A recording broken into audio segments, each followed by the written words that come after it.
नमस्कार, पहाड़ समाचार देख रहे हैं आप। मैं हूं आपके साथ शुभम त्रिपाठी। राष्ट्रपति रामनाथ कोविंद उत्तराखंड के दौरे पर हैं और यहां उन्होंने प्रथम महिला और अपनी पत्नी के साथ ऋषिकेश के परमार्थ निकेतन में वो पहुंचे और शाम को होने वाली गंगा आरती में उन्होंने शिरकत की। राष्ट्रपति के आगमन पर परमार्थ निकेतन के परमाध्यक्ष स्वामी चिदानंद सरस्वती और साध्वी भगवती सरस्वती ने उनका स्वागत किया। इस दौरान राज्यपाल गुरमीत सिंह, मुख्यमंत्री पुष्कर सिंह धामी के साथ कई नेता और मंत्री मौजूद रहे। हम आपको स्क्रीन पर ये 3 तस्वीरें दिखा रहे हैं जिसमें आप देख सकते हैं राष्ट्रपति गंगा आरती में पहुंचे हैं और पूजा अर्चना कर मां गंगा का उन्होंने आशीर्वाद लिया।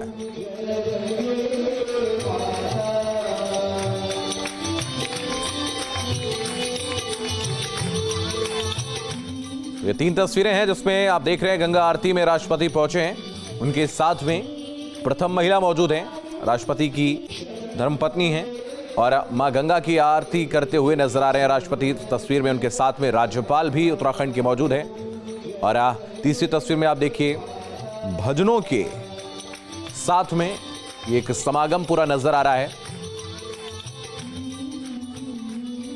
और रामधुन के बीच में आरती करते नजर आ रहे हैं महामहिम।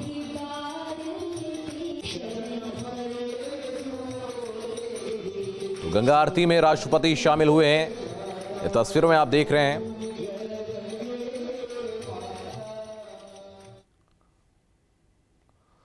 तो इससे पहले राष्ट्रपति रामनाथ कोविंद हरिद्वार में पतंजलि विश्वविद्यालय के दीक्षांत समारोह में भी वो शामिल हुए और इस दौरान उन्होंने डिग्री पाने वाले छात्र छात्राओं को शुभकामनाएं दी और उनके उज्जवल भविष्य की कामना भी की है। राष्ट्रपति रामनाथ कोविंद ने कहा कि 10 से 15 वर्ष पूर्व भारत में योग को एक तपस्या माना जाता था और ऐसे लोग समझते थे कि सन्यासी ही योग कर सकते हैं, लेकिन स्वामी रामदेव ने योग की परिभाषा को बदल दिया है। आज सबसे पहले मैं दीक्षांत समारोह में पुरस्कार प्राप्त करने वाले छात्र छात्राओं तथा स्नातक, स्नातकोत्तर और पीएचडी की उपाधियां प्राप्त करने वाले सभी विद्यार्थियों को हार्दिक बधाई देता हूं। यहाँ की पावन धरती पर रहने का और शिक्षा प्राप्त करने का अवसर मिलना आप सभी विद्यार्थियों के लिए बड़ी सौभाग्य की बात है। इस विश्वविद्यालय के कुलाधिपति स्वामी रामदेव जी ने योग की लोकप्रियता को बढ़ाने में अपना अभूतपूर्व योगदान दिया है। राजा भोज ने महर्षि पतंजलि की सराहना करते हुए कहा है, योगेन चित्तस्य पदेन वाचाम मलम शरीरस्य च वैदकेन योग पाकम रोतमम पर्वन मुनीनाम पतंजलि प्रांजलि रानतो अस्मि। अर्थात मन की चित्त वृत्तियों को योग से, वाणी को व्याकरण से और शरीर को अशुद्धियों को आयुर्वेद द्वारा शुद्ध करने वाले मुनियों को सर्वश्रेष्ठ महर्षि पतंजलि को मैं दोनों हाथ जोड़कर नमन करता हूं। आज हम जहां एकत्रित हुए हैं, ये वो स्थान है जिसने दुनिया भर में योग के प्रचार प्रसार को एक नया आयाम और एक नया अवतार दिया है।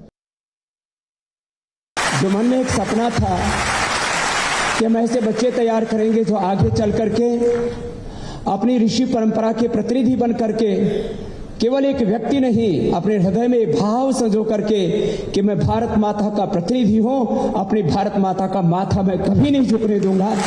उन बच्चों की एक श्रृंखला प्रारंभ हो गई है और यहां तो अभी प्रारंभ है। हमें विश्व विजय के पुरोधा बनकर के भारत माता का मान बढ़ाना है। आज इसका ये संकल्प दिवस है। तो उत्तराखंड के शहीद जवान गजेंद्र सिंह बिष्ट की पुण्यतिथि पर सीएम पुष्कर सिंह धामी ने श्रद्धांजलि दी। अशोक चक्र विजेता शहीद गजेंद्र सिंह की श्रद्धांजलि सभा में पहुंचे मुख्यमंत्री ने कहा कि उनकी वीरता को कभी भुलाया नहीं जा सकता है और इस दौरान परिवार के लोगों के साथ भारी संख्या में स्थानीय लोगों ने उनके स्मारक पर पुष्प अर्पित किए।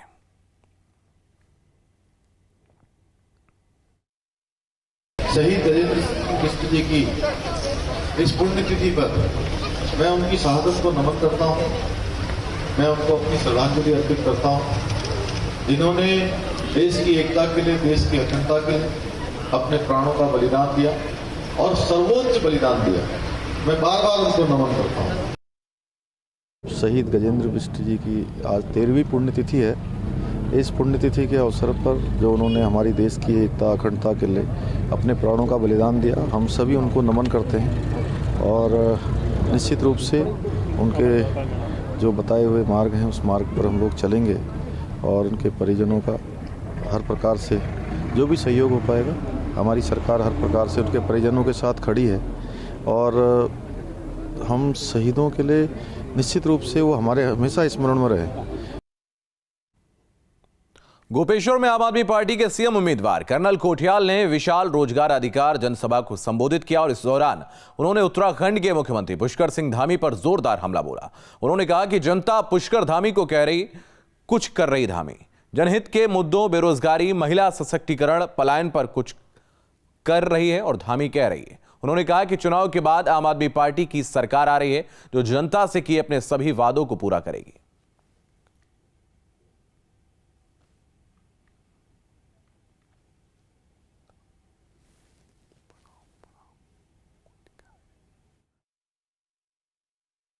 हर चीज रोकी गई है, खाली घोषणा होगी कि हम करेंगे। तो वो कहते हैं देश कानून बोर्ड कुछ उधर धामी, वो कहते हैं भूल कानून कुछ उधर धामी, वो कहते हैं रोजगार बेरोजगार कुछ उधर धामी, वो कहते हैं बिजली पानी उम्मीद करते हैं कुछ कर धामी, वो कहते हैं महिलाओं का सशक्तिकरण कुछ कर धामी, वो कहते हैं बेरोजगारी थोड़े रुको कुछ कर धामी। आज कुछ कर धामी शुरू हो गया है। अगर कुछ कर धामी एक मुख्यमंत्री का स्लोगन बन सकता है तो फिर उस स्लोगन से ना मेरे को लगता है कि कोई भी उत्तराखंड में अच्छी नहीं हो सकती। हम तो कहते हैं अगर आप बनना चाहते हैं कुछ कर धामी और कुछ कर सकते हैं तो बहुत बढ़िया, और अगर आप नहीं कर सकते ना तो आप ऐसा करो, आप बन जाओ मत कर धामी और उसके बाद में 3 महीने के बाद आम आदमी पार्टी आई हुई है वो सब कुछ आपके जो जुम्मे हैं उनको ठीक करके मत कर को कुछ कर और कुछ कर को यस कर और वो यस कर को करके सबके चेहरे पे रौनक लाने के तरीके बहुत अच्छे तरीके समाज को देगी। आम आदमी पार्टी के सीएम उम्मीदवार कर्नल अजय कोठियाल ने ट्वीट कर सीएम धामी पर तंज कसा है। कोठियाल ने लिखा है कि पुष्कर नहीं कुछ कर धामी। आज उत्तराखंड की जनता बीजेपी से बुरी तरह से तंग आ गई है और उत्तराखंड की जनता पुष्कर धामी जी से बोल रही है देवस्थानम बोर्ड पर कुछ कर धामी, भू कानून पर कुछ कर धामी, बेरोजगारी पर कुछ कर धामी और बिजली पानी पर कुछ कर धामी, महिला सशक्तिकरण पर कुछ कर धामी।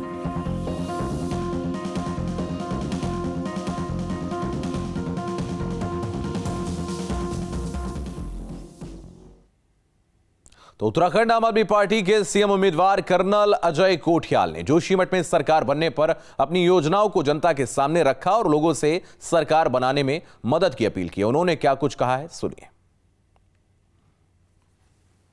सत्ता में जब हम आएंगे तो किस प्रकार से जो मुद्दे हम बोल रहे हैं कि पूरा करेंगे, रोजगार किस प्रकार से हम रोजगार जनता को, बच्चों को, युवाओं को, लड़के लड़कियों को सुविधा देंगे, उसकी किस प्रकार से हम ये जो बिजली है, बिजली किस प्रकार से प्रोवाइड कराएंगे, कैसे हम अच्छे स्कूल की सुविधा देंगे, कैसे हम वाकई में जो कामयाबी स्वास्थ्य के जो तरीके होते हैं जो दिल्ली में कामयाब हो रखे उन्हें कैसे लेकर के आएंगे।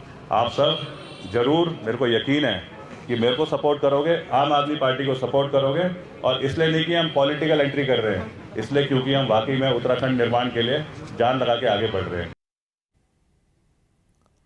चुनाव नजदीक आते ही सभी राजनीतिक पार्टियां यात्राओं के जरिए जनता के बीच संवाद स्थापित करने में जुट गई और आम आदमी पार्टी भी विजय शंखनाद रैली निकाल रही है। और आम आदमी पार्टी की विजय शंखनाद रैली रविवार को टनकपुर पहुंची। आपके प्रभारी दिनेश मोहनिया भी रैली में शामिल हुए और दिनेश मोहनिया ने जनसभा को संबोधित किया और प्रदेश सरकार पर जमकर निशाना साधा। दिनेश मोहनिया ने कहा कि अब जनता की बारी है जवाब देने की। वहीं हरिद्वार पहुंचे नेता प्रतिपक्ष प्रीतम सिंह ने महंगाई, भ्रष्टाचार और बेरोजगारी को लेकर उत्तराखंड की धामी सरकार पर जमकर हमला बोला। प्रीतम सिंह ने आरोप लगाया कि जो वादे बीजेपी ने जनता से किए थे उन पर वो खरा नहीं उतर रही है और उन्होंने पुष्कर धामी को कमजोर मुख्यमंत्री करार दिया। देखिए, जब पुष्कर सिंह धामी जी मुख्यमंत्री के रूप में आए तो रक्षा मंत्री जी ने कहा कि ये नाइट वॉचमैन के रूप में है और क्रिकेट जगत में नाइट वॉचमैन के रूप में बैटिंग के लिए किसको भेजा जाता है? जो कमज़ोर खिलाड़ी होता है। तो एक कमज़ोर मुख्यमंत्री उन्होंने दिया है, जिनके पास समय का अभाव है और धन नाम की कोई चीज़ उनके पास नहीं है। तो पौड़ी में कांग्रेस में टिकट के लिए आपस में ही घमासान मचा हुआ है और इसको लेकर जुबानी जंग बढ़ गई है। कांग्रेस अनुसूचित जनजाति के पूर्व प्रदेश महामंत्री तामेश्वर आर्य ने इशारों में दूसरे दावेदारों पर हमला किया। तामेश्वर आर्य ने कहा कि वो अन्य दावेदारों की तरह हाईकमान के चक्कर नहीं लगाएंगे। वहीं इस बार पौड़ी विधानसभा सीट से महिला दावेदार रितु सिंह ने भी हाईकमान से टिकट की चाह रखी है। प्रियंका गांधी जी का भी आया था कि यूपी में जो है 40% महिलाओं को दिया जाएगा, तो महिलाओं का भी हक है, उन्हें भी मौका दिया जाना चाहिए। और चाहूंगी कि किसी महिला को भी इस बार मौका देखा जाए कि किस प्रकार से। और सबसे बड़ी बात है कि हम तो पौड़ी के, हमें यहीं जीना है, यहीं मरना है, हम भागने वालों में से नहीं है। हरीश रावत जी ने भी कहा कि आप क्षेत्र में रहो, आपकी टिकट पक्की है। मैं साधारण ढंग से यहाँ क्षेत्र में आ गया, लेकिन मुझे नहीं था पता कि ऐसा भी होता है कि जो लोग दिल्ली देहरादून पड़े रहते हैं वो टिकट झपट लेते हैं। इस बार मैंने उनको स्पष्ट कहा है कि मैं दिल्ली और देहरादून के चक्कर वैसे भी नहीं काटूंगा, क्योंकि मैं संगठन का इतना मजबूत आदमी हूं और सबसे पुराना आदमी हूं और संगठन के लिए मैंने बहुत त्याग किया है। मैंने उनको स्पष्ट रूप से कहा है कि मैं किसी बड़े नेता के दरवाजे पे खड़ा नहीं होऊंगा। विधानसभा चुनाव में महिलाओं की भागीदारी को लेकर बीजेपी ने कांग्रेस पर तंज कसा और पार्टी के राष्ट्रीय महामंत्री महिला मोर्चा दीप्ति रावत ने कांग्रेस से सवाल किया कि कांग्रेस महिलाओं की भागीदारी पर अपनी स्थिति साफ करे। दीप्ति रावत ने कहा कि कांग्रेस का दोहरा चेहरा सामने आया। एक तरफ प्रदेश के कांग्रेस अध्यक्ष गणेश गोदयाल कहते हैं कि हम सिर्फ जिताऊ कैंडिडेट को ही टिकट देंगे, वहीं यूपी में प्रियंका गांधी 40% टिकट देने की बात कर रही हैं।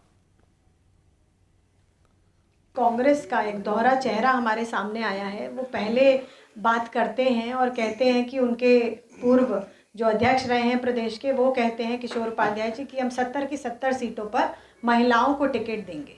और अब उनके जो प्रदेश अध्यक्ष हैं वो स्टेटमेंट देते हैं कि न महिला न युवा, हम केवल जिताऊ कैंडिडेट को टिकट देंगे।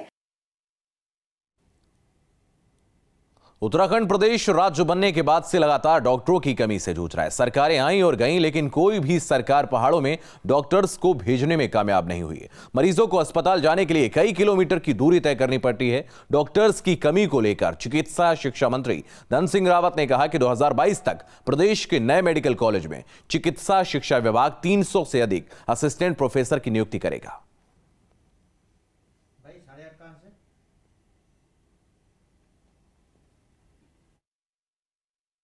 चिकित्सा स्वास्थ्य में लगभग असिस्टेंट प्रोफेसरों की 300 पदों की नियुक्तियां का भी अध्याचन हमने भेज दिया है और जल्दी उसकी नियुक्ति प्रक्रिया भी शुरू हो जाएगी। और मैं कह सकता हूं कि 2022 में उत्तराखंड में एक भी जो है डॉक्टरों की कमी नहीं रह पाएगी। तो पहाड़ समाचार में वक्त एक छोटे से ब्रेक का, फौरन लौटेंगे। आप बने रहिए न्यूज स्टेट के साथ।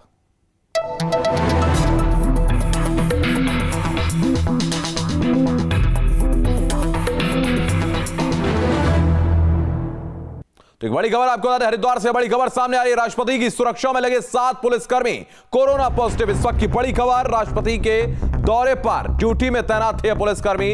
उत्तराखंड के दौरे पर है राष्ट्रपति रामनाथ कोविंद। इस वक्त की बड़ी खबर आपको बता दें, राष्ट्रपति रामनाथ कोविंद की सुरक्षा में लगे 7 पुलिसकर्मी कोरोना से संक्रमित। राष्ट्रपति के दौरे पर ये ड्यूटी में तैनात थे पुलिसकर्मी। तो उत्तराखंड में कोरोना के केस फिर से बढ़ रहे हैं और देहरादून में कोरोना के मामले बढ़ने पर 2 इलाके फिर से कंटेनमेंट जोन घोषित किए गए। लेकिन चुनाव की तैयारियों में जुटी पार्टियां कोरोना गाइडलाइंस की जमकर धज्जियां उड़ा रही हैं। इसको लेकर कांग्रेस प्रदेश अध्यक्ष गणेश गोदयाल का कहना है कि जब सरकार की कोई गाइडलाइन नहीं है तो पालन क्या करना। सरकार ने गाइडलाइन रखी कहां है? सरकार गाइडलाइन रखेगी तो उसका पालन होगा। मैं ये तो कह रहा हूं कि सरकार इसमें प्रभावी निर्णय ले, गाइडलाइन जारी करे। उत्तराखंड में लगभग 100% लोगों को पहली वैक्सीन की डोज लगाई जा चुकी है और दूसरी डोज लगाने के लिए स्लॉट उपलब्ध हैं। वैक्सीन की किसी प्रकार से कोई कमी नहीं है, साधनों की संसाधनों की किसी प्रकार की कोई कमी नहीं है। हम पूरी सतर्कता बरत रहे हैं और सभी से अनुरोध कर रहे हैं कि सभी दूसरी डोज भी शीघ्र लगाएं। पहाड़ समाचार में इतना ही। आप बने रहिए न्यूज़ स्टेट के साथ।